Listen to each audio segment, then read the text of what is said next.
Hi, this is Pat Green, and this is the first installment of the video portion of the blog where I do storytelling.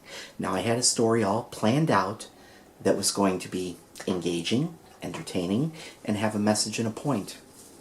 It was very well rehearsed, I promise you. The problem is I'm not able to get through it.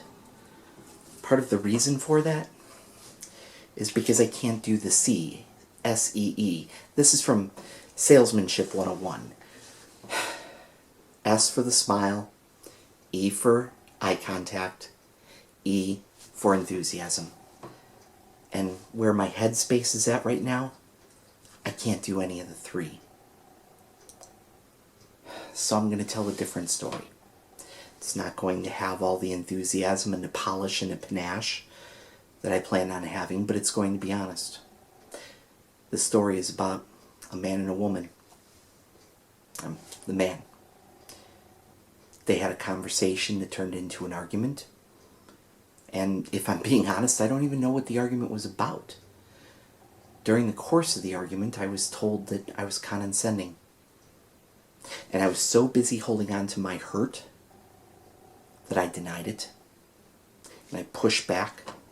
And then there was disengagement.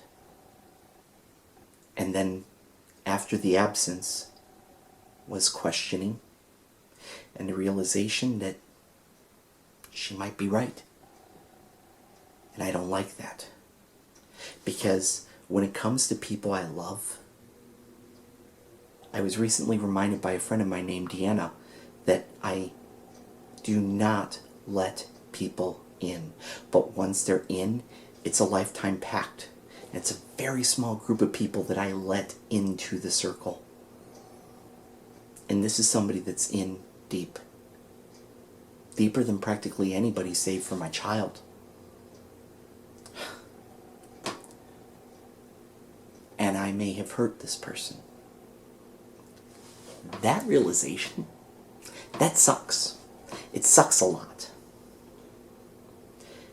And there's this uncertainty that I don't know what to do with.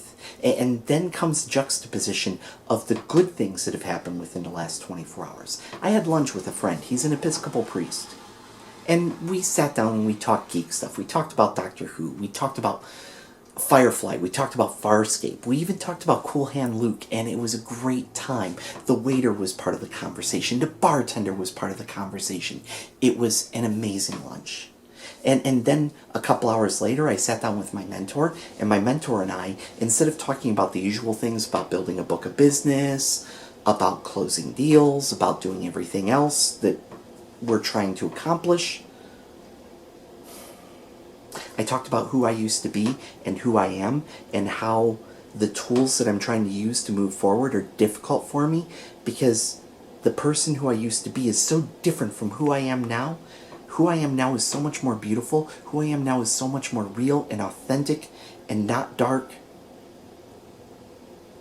And I'm finding out that I'm having to use new tools. I'm finding out that at the age of 45, I have to relearn how to do everything.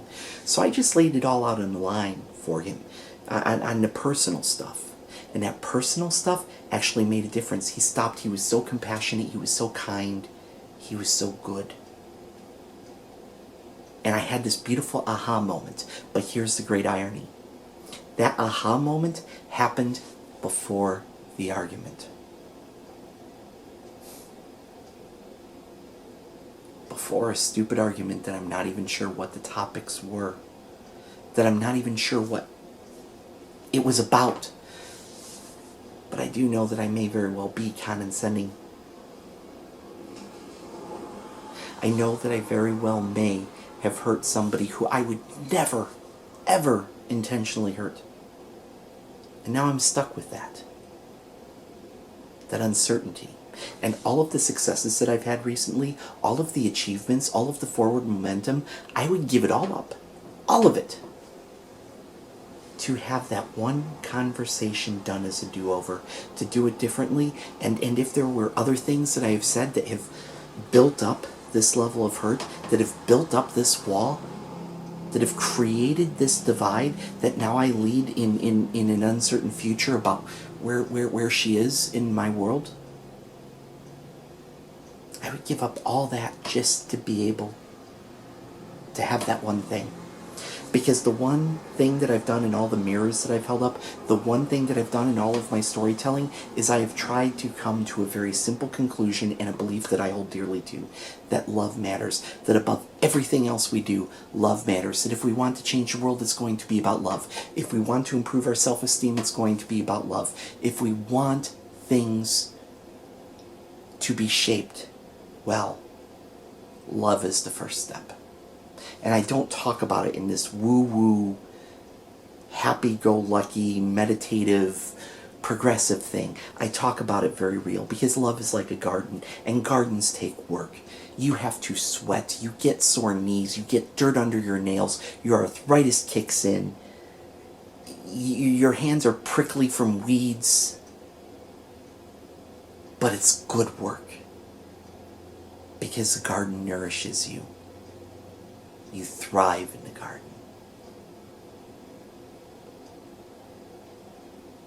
But sometimes we let the weeds get in the way. Sometimes the weeds choke the life out of the beauty. And you are lost. And you don't know what to do next. It is a story that, like jazz, doesn't resolve. It is a story that doesn't have an ending, because you don't know what the future holds. If this is your story too, I am so sorry. And if this isn't your story yet, then next time you get into an argument with somebody that you love, stop, listen, and ask yourself, is it worth it to keep going if it means an uncertain future where you don't know if this person is going to be a part of your world, if somebody you have let in is going to be cast out. That's the story.